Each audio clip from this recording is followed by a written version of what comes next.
ಸಿಡಿಲು ಬಡಿದ ಪರಿಣಾಮ pump shed ಭಸ್ಮಗೊಂಡ ಘಟನೆ ಬಂಟ್ವಾಳ ತಾಲೂಕಿನ ಪಂಜಿಕಲ್ಲು ಗ್ರಾಮದಲ್ಲಿ ನಿನ್ನೆ ರಾತ್ರಿ ನಡೆದಿದೆ. ಗ್ರಾಮದ ಯನೆಲಕೋಡಿಯ ಕೃಷಿಕ ನಾರಾಯಣ ಸಪ್ಪಲ್ಯವರ ಅಡಿಕೆ ತೋಟದಲ್ಲಿರುವ ಶೆಡ್ಗೆ ನಿನ್ನೆ ರಾತ್ರಿ ಸುಮಾರು 8 ಗಂಟೆಗೆ ಸಿಡಿಲು ಬಡಿದ ಶಬ್ದ ಕೇಳಿ ಬಂದಿದೆ. ಇದೇ ವೇಳೆ ವಿದ್ಯುತ್ ಸಂಪರ್ಕ ಕೂಡ ಕಡಿತಗೊಂಡು ಶೆಡ್ಡಿನಲ್ಲಿ ಭಾರಿ ಹೊಗೆ ಸಹಿತ ಬೆಂಕಿ ಕಾಣಿಸಿಕೊಂಡಿದೆ.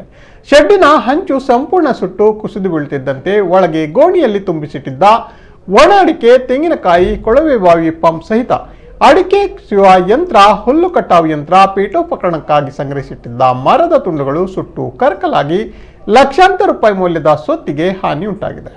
ಇದೇ ವೇಳೆ ಅಡಿಕೆ ಮತ್ತು ತೆಂಗಿನ ತೋಟಕ್ಕೆ ಬೆಂಕಿನ ಕೆನ್ನಾಲಿಗೆಗೆ ಹರಡುತ್ತಿದ್ದಂತೆ ಬಂಟ್ವಾಳ ಅಗ್ನಿಶಾಮಕ ದಳದ ಎಸ್ಐ ಅನಂತ ಎಂಬಂಬಿಗ ನೇತೃತ್ವದ ಅಗ್ನಿಶಾಮಕ ತಂಡ ಬಂದು ಬೆಂಕಿಯನ್ನ ನಂದಿಸಿದೆ.